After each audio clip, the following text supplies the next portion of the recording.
Every business faces the same danger, and it's not markets, it's not regulation, it's not even competition, but irrelevance. The world is changing faster than ever, and if we're not exploring new ways of thinking and selling and communicating, we greatly risk being left behind. So today, here on PROpulsion Live, I am joined by Richard Mulholland. He's a speaker, an author, and a master of bold communication to show us how to stay relentlessly relevant in the rest of 2025, but particularly in 2026 and beyond as we go into an amazing and bright future. Welcome to PROpulsion, the weekly show for financial planners and advisors who want to build better, more successful businesses. I'm your host, Francois du Toit, and every week we dive into the practical strategies that matter, from growing your client base and improving your services to developing yourself and your team. Whether you're running your own practice or you're part of a larger firm, you are guaranteed to find actionable insights to help your business thrive. So with that, welcome, and let's get into today's episode.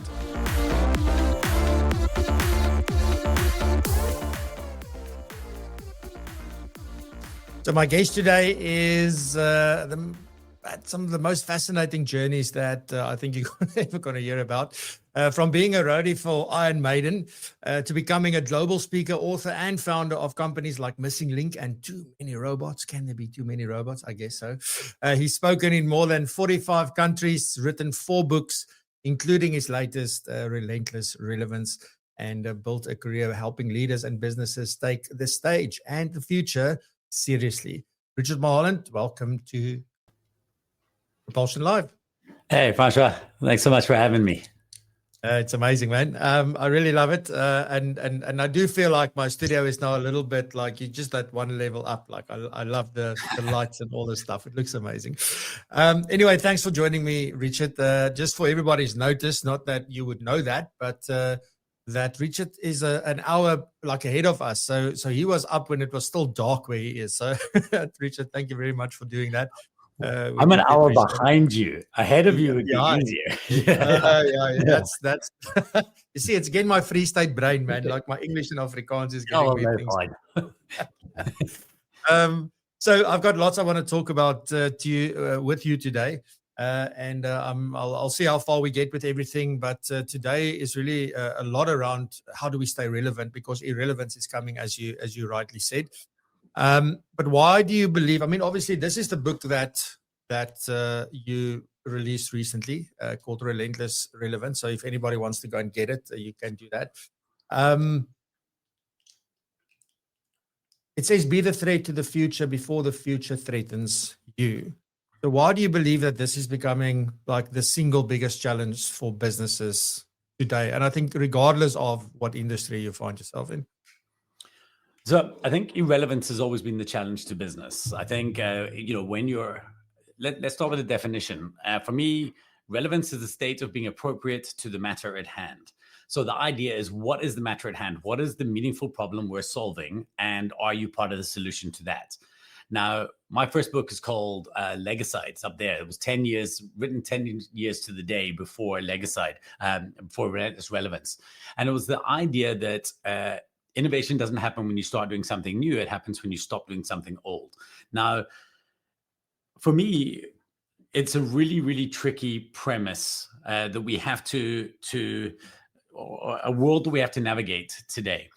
What has happened now is that the yardstick for relevance happens more often. In that, when I started my business when I was 22, which was 28 years ago, every few years we check to see, are we still relevant? Are we still appropriate to the matter at hand? Whereas now it's no longer a marker. It's now the road that we travel. So we have to relevance check often. We have to make sure, what do people care about? Razan mentioned scam alerts. Right? That's the matter at hand. That's the problem that the world is facing. And so the advisors have to be appropriate to that because, that is a reality of the world. So for me, relevance is just about asking yourself, am I a solution to the problem that the world currently needs? And I understand that this community largely is a solution to a macro problem that they need. What we have to work out is if they're a specific solution as well. So, I mean, one of the things I think that, what we do has always worked, right? So why do I need to come and change this? Because one of the things is that I believe that we're no longer in a position where we are fortunate to sit and wait to see what happens. We've got to be a lot more proactive. We can't anymore be like the late adopters, right? We've got to get onto things a lot easier. That's how it feels to me, just because things move so fast. But is it a case of that irrelevance will get you, or does it depend? And do we need to actively fight against it? Just maybe what's your take on that? Dude, I think we have to attack the sacred cows, right? I think what's very important for me is that we don't accept something as a given. Just because it was always true, it was true then, doesn't mean it's true now. And I think the worst words that we can tell ourselves is, if it ain't broke, don't fix it. The world has changed. It's so funny. Whenever I speak to advisors, they'll always confidently tell me that my clients still want to meet in person, not online. But I am their client, and I absolutely don't want to meet in person. I want to have a conversation online with people. That's how I operate. That's how my entire business works. That's how my life is set up. And it's an inconvenience for me to go and meet. And I can do it. And there are certain times where I would like that. But for the most part, I have no reason to ever sit face to face with somebody again. Now, there'll be people watching this who'll be like, absolutely not. This is absolutely not the case. And I think you're right. For certain clients, it would not be the case. But the absolute of that is not true. And for every maybe one person in the world today who wants to, sit down in a coffee shop and have a long form conversation, there's somebody like me who's operates in a world in which time has truncated and meetings are more efficient when done online than half the time. So we just need to understand that we can't accept our past truths, our past sacred cows. And we have to constantly be asking ourselves, in the world, given where we are today in the world, and obviously AI is a disruptive technology, is one that we have to be mindful of. How does my role exist, and what is the problem that I'm now solving? Because in the past, for example, the problem might have been access to information and explaining things in a clear way to somebody. But of course, that's not something that can be done by an LLM. So now it comes down to, we're operating in the space of human touch, uncommon sense, which is what humans have, and a sense of the silly behavior aspects of what being a human is. And so we've got to address those. Yeah, and talking about that, like, is this an old person problem? and I now count myself as part of that reason. I suspect you and I are sort of the same. I just turned 50, yeah, and so I'm now counting myself when I say old people. Just if you feel you're old, I feel with you. Not with you, but I mean anybody watching. But the question is, like, is this becoming irrelevant? Is that an older person problem? Or does young professionals, do they have an advantage over us? Is that even true? Is it a myth? I do not accept that rubbish that young people have authority over us in any which way. One of my good friends is a speaker. His name is John Sane. He's brilliant. And we were speaking at a conference to a group of wealth managers. And he put the premise, and I asked him for permission to debate it because my talk was after his. And he was like, absolutely. And he put towards a premise that every old person should have a reverse mentor, a 20-year-old that can, explain to them how the world works. But I call bullshit on that, because we have access to absolutely everything that they have access to. Plus, we've got wisdom. Now, the one battle that's existing from a wisdom point of view, on one side, we've got wisdom, like we've got years of lived experience, and lived experience is one of the most important things. So young people are operating from a place of hypothesis. They have a point of view of the world, whereas older people have an actual view in the world. And I think old is relative. It's quite funny. When I turned 40, everyone said to me, "Oh, you're getting so old." And I was like, "Oh, what?" But then when I turned 50, everyone's saying to me, "Oh, you look so young." And I couldn't understand that. And I realized that when you turn 40, you're an old young person. But when you turn 50, you're a young old person. So I'm kind of leading into this new space where I'm a young old person. So you can live there too. But here's the thing. No, and you stay here, so I'll talk to you for a second. Here's the thing. He keeps putting me full screen, and then I'm just looking at myself, and it's kind of weirdly like, what? It's just my face. So here's the thing: is that we have access to everything. The one challenge we have with our lived experience is that we also have our lived experience, and our lived experience tells us that we've already solved the problem. And here's what you have to tell yourself is the word you have to use is, I'm not saying that I was wrong. I'm saying that I may no longer be right. So we're not going into cognitive dissonance. You are absolutely correct in your belief that the people wanted to deal with you face to face 100% of the time. That was almost certainly true. I'm not saying you're wrong. Neither are you telling your own brain you're wrong. You're saying that you may no longer be right. And as soon as you accept that you may no longer be correct about something, then it's a beautiful place because you open up curiosity. And curiosity is a wonderful place to operate from. This is the only advantage that young people have over us, is because of what they do not know yet, they naturally operate from a place of curiosity. And if you can invite curiosity back into yourself, then I promise you the best work is yet to come. And that's how I fundamentally believe. I turned 50 last year. I fundamentally believe that my best work is yet to come, even though my business that I've run for 28 years is fast becoming irrelevant in its current form in the world we live in. Yeah, it's amazing. Like, and I don't know, do you think like what is it that drives that view, right? Because I've exactly that view, that my best time is now. The best things are coming now, even though I have no idea what to expect of the future. Although I've got an idea and hopes for it, but I don't know exactly what it's going to look like, but I'm excited about it. And I want to I know I'm going to do cool things in the next 10 years, hopefully. But is that something? Is that a mindset thing? Is that a DNA thing? Is that, do you have any beliefs around that or any thoughts around that? Yeah, so I'll tell you why it's got harder. So here's one of the weird things for me. And I realize that I'm certainly not alone in this, but not everybody feels the same way. So when I was young, I operated from a place of delusional self-belief. I started my company at 22 years old. I just believed I was correct. I was what you would probably call a bit arrogant. To me, it didn't come across, it wasn't arrogance in my mind. I was just absolutely of the belief that I was right. I now look back and think that guy was an idiot. Like, I was wrong about a ton of stuff. But my fuel, my gasoline, was that I was truly in the belief that I was correct in my point of view, and I was on a mission to get that forward. So delusional self-belief is like a superpower, and it comes naturally to the young. They have this cocky confidence, and it's wonderful. And if you are a younger person here in the audience today, lean into it. Recognize that this fuel, what nobody told me was that fuel runs out. That at some point you have to change from the launch propulsion tank of delusional self-belief to the kind of harder to access tank of justified self-belief. Now, here's the thing that's crazy to me, is that 25-year-old Richard was definitely more confident than 50-year-old Richard. And there is no logical assumption for that. 25-year-old Richard had operated a business for 3 years, had never done a live speaking gig, had never written a book, had never done anything really other than have some cool meetings. And 50-year-old Richard has done all of those things. But the problem is, the one comes from a place of logos, and the other comes from a place of pathos. So 20-year-old Richard operated from heart, whereas 50-year-old Richard has to operate more from mind. And that is a harder tank to access. And so that is the challenge. I definitely believe it's there for everybody.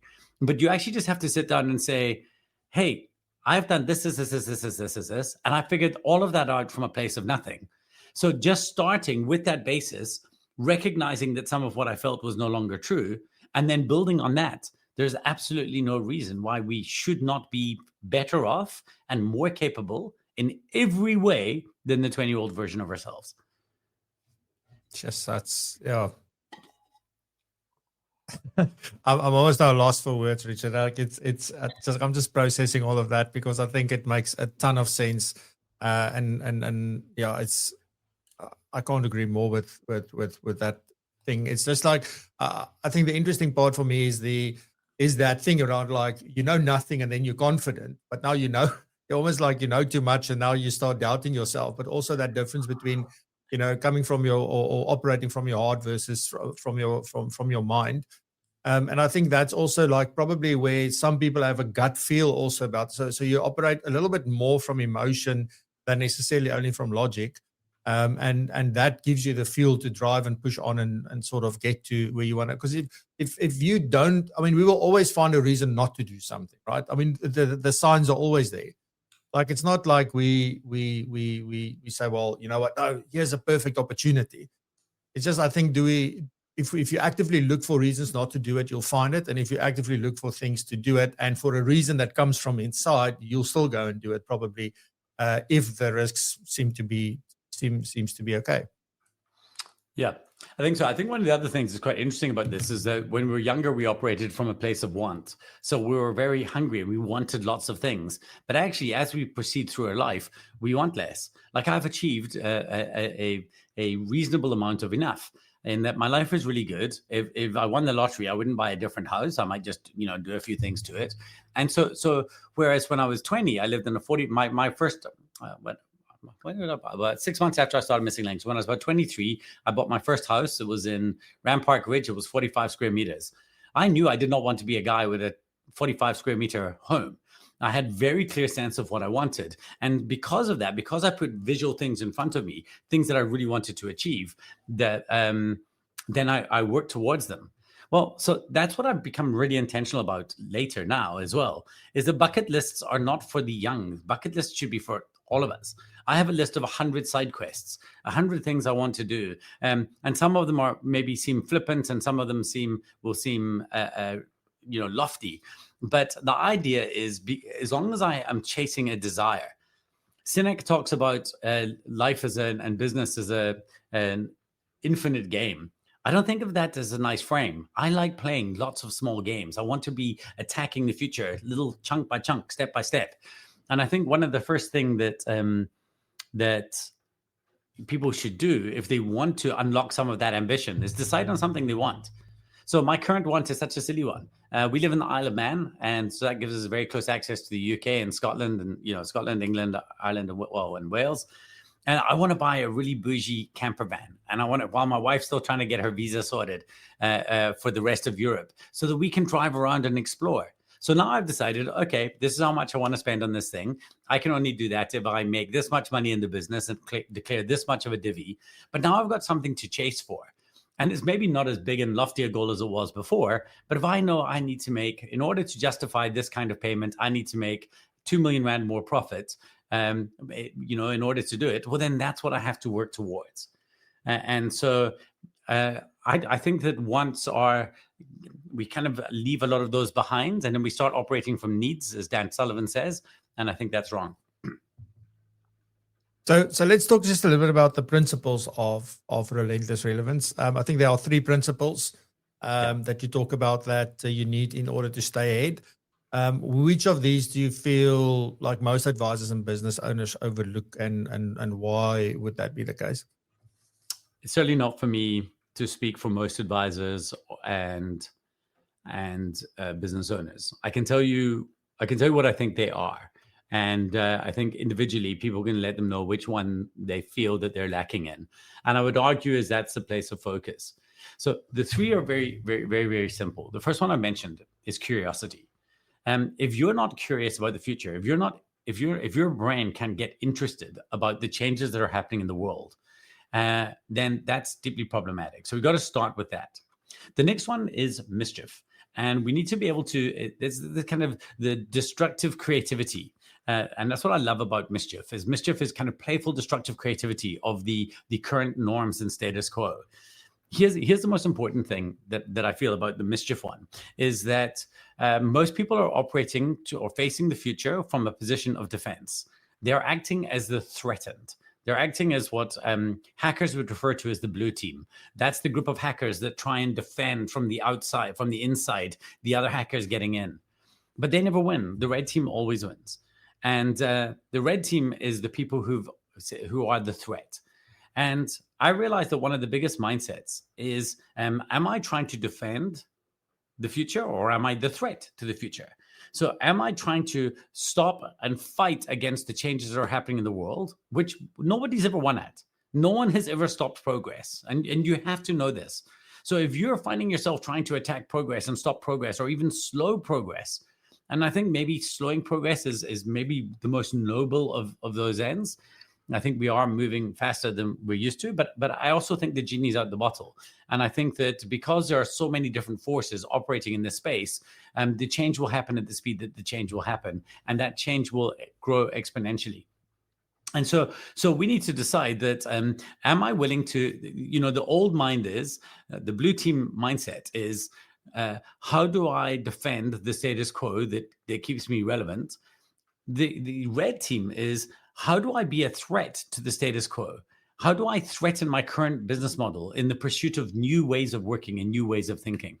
And I'm not saying that it's easy at all, but I'm saying that if you operate from the mindset that you want to represent the change, not the changed, then you win.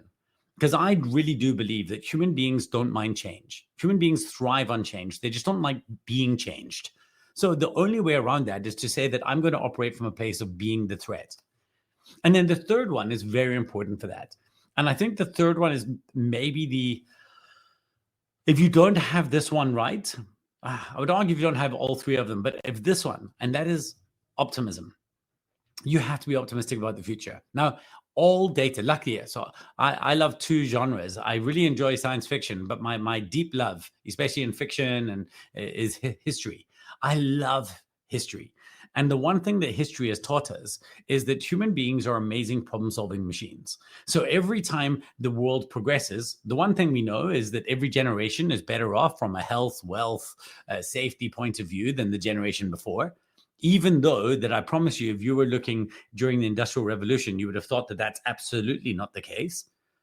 But the other view is that we always figure out new and interesting problems to solve. And that is the human condition.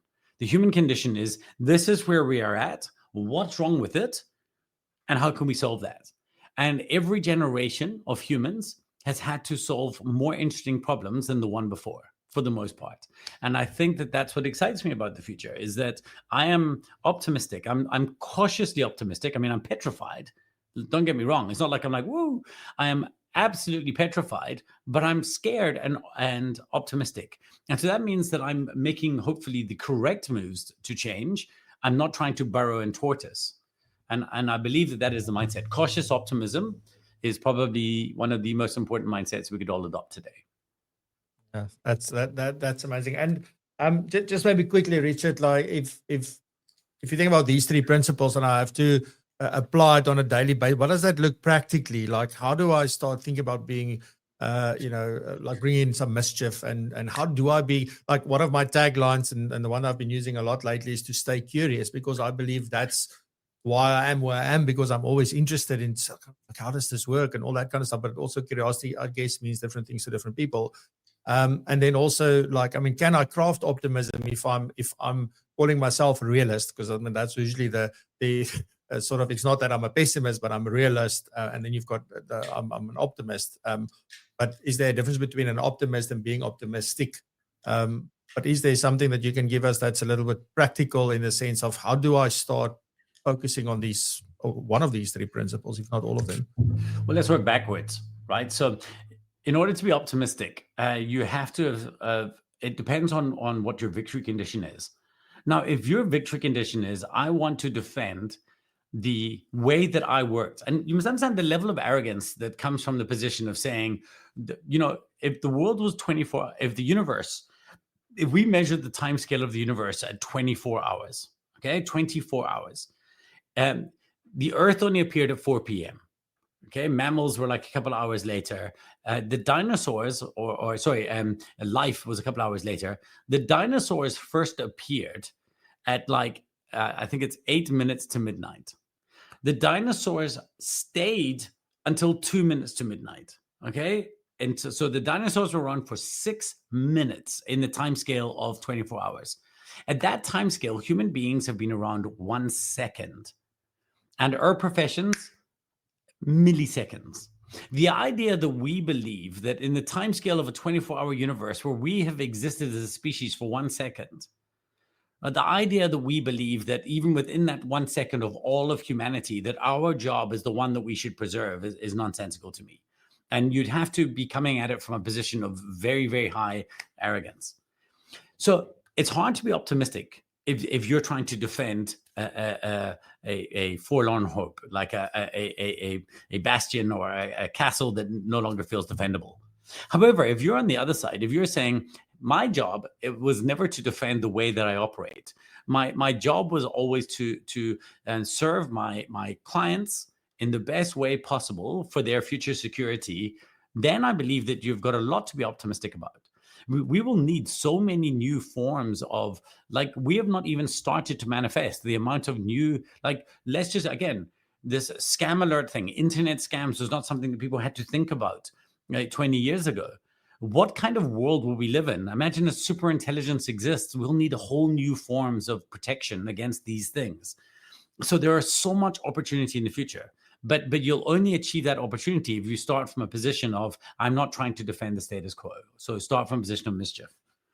And then with regards to curiosity, here's one little easy hack that I would like to give people. And this is the difference. And, I also, this kind of came off that talk that John gave, is that he was showing lots of these cool videos, TikTok videos of progress in the world and things like this. And I was blown away by them.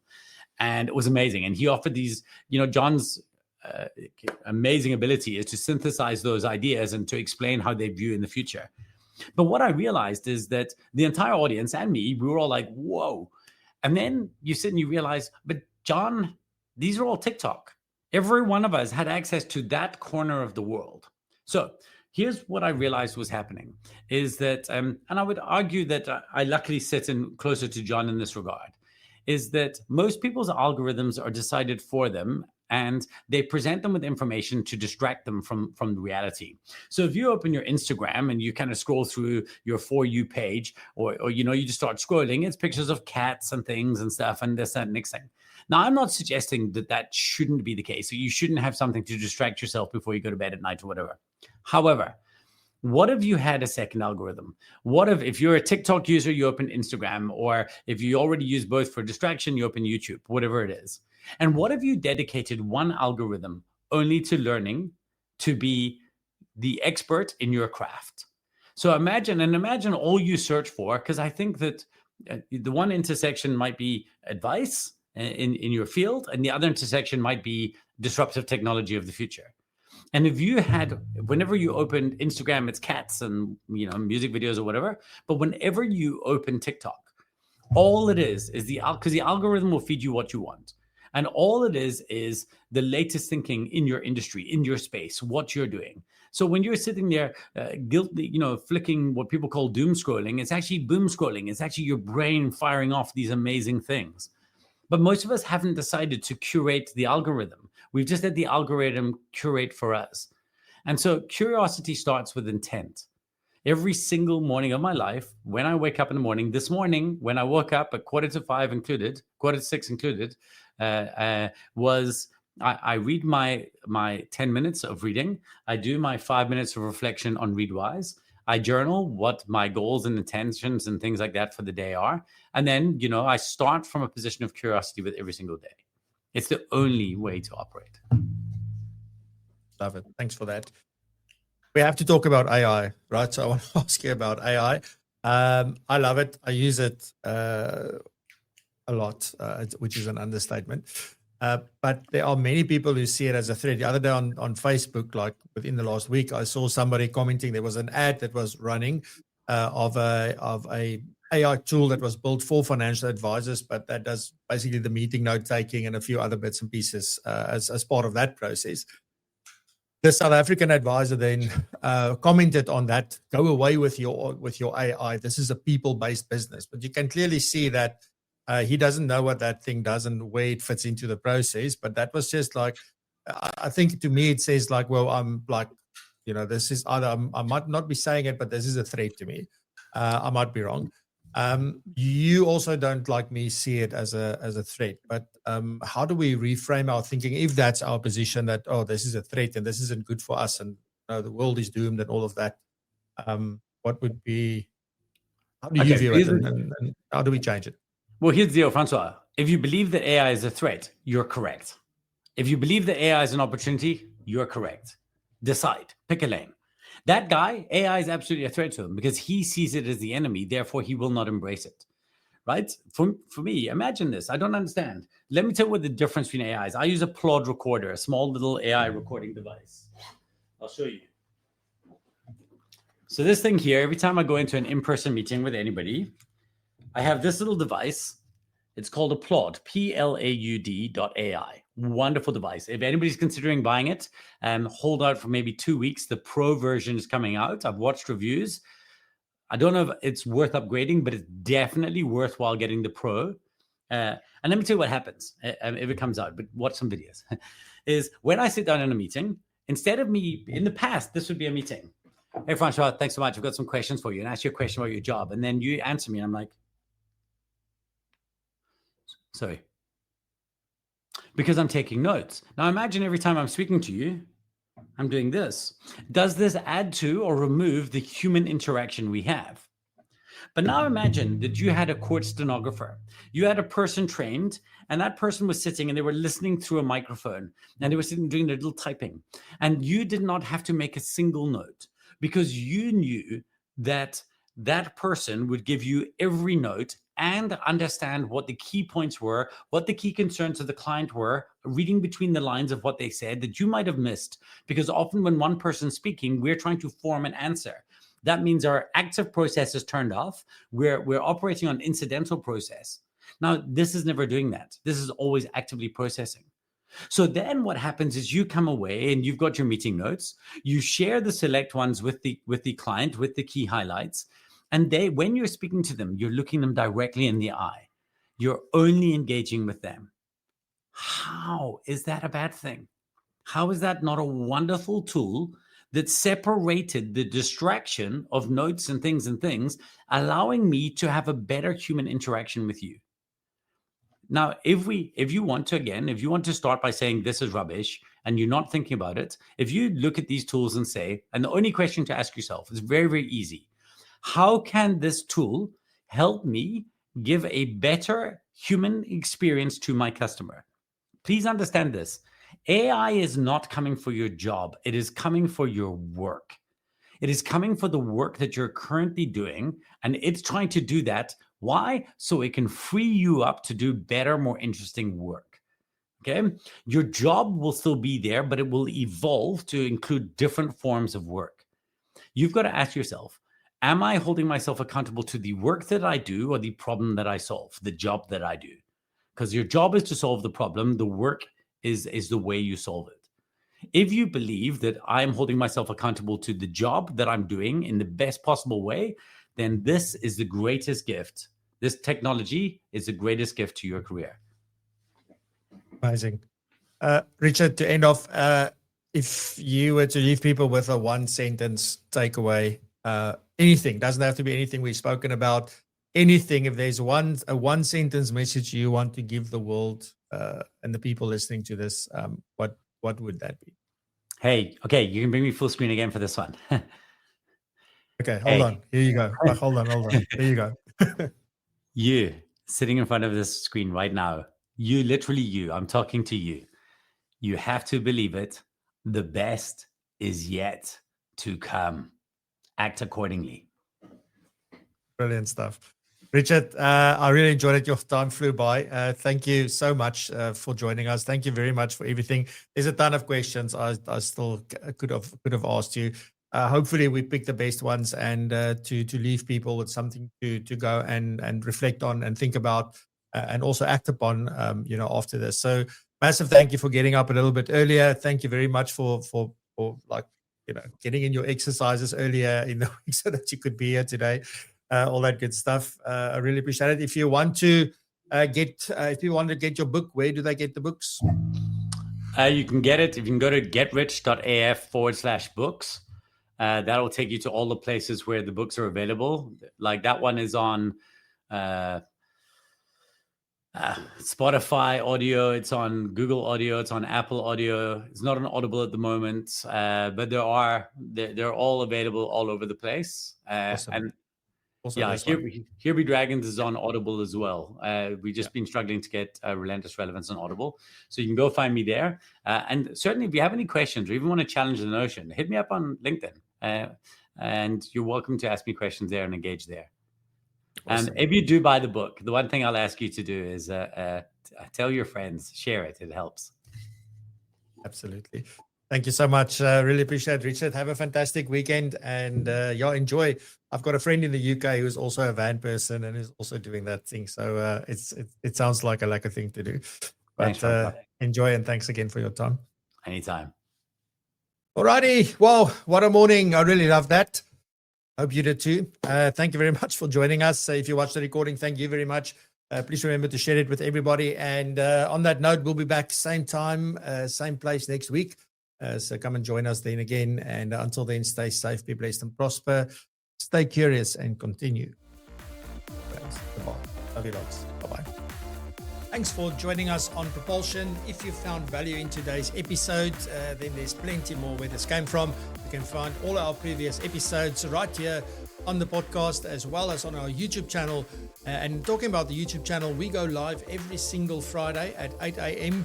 until 9 a.m. and we host many different guests and we also talk about very interesting topics. And on the live show, there's also some incredible segments hosted by some of the most well-known and influential financial planning professionals. So you are most welcome to join us every single Friday. Put it in your diary and we will see you there. And on that note, also please do check out propulsion.co.za/community for all of the goodness and learn more about how you can become part of our amazing community and how that would benefit you, your business and your career. So on that note, stay curious and keep raising the bar.